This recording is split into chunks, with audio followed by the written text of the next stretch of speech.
Hi, I'm Dan Mack, and the Get Them Out campaign is my personal effort to try to help save this country from the gridlock caused by neoconservatives in Congress. But before I try to convince you and your family to go out and vote this November, I'd like to tell you a little bit about myself so that you understand where I'm coming from. I grew up Catholic in a conservative Polish household in the south side of Chicago. I learned conservative values, and for the most part, I voted with the Republican Party, as my family did.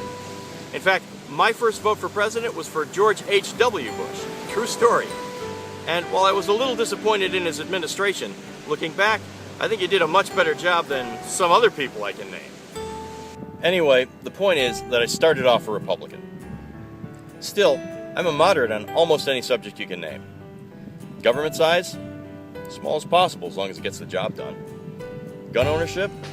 Well, my family was full of cops. My mom ran a gun-owning household, and I served in the United States military like my dad and most of my friends. Abortion? I think the third trimester procedure is barbaric and should only be performed in the direst of circumstances.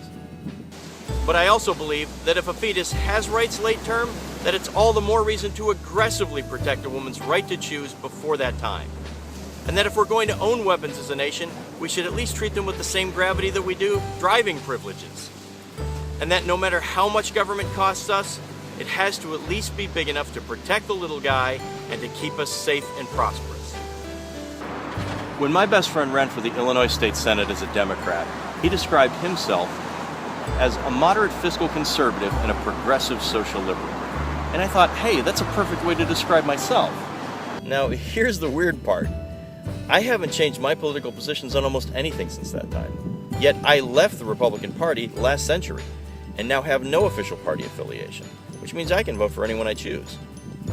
These days, I tend to vote with progressives mostly, with a few exceptions. You see, even though I never changed my political positions, the rest of the country did. We went from grudgingly cooperative to stubbornly combative.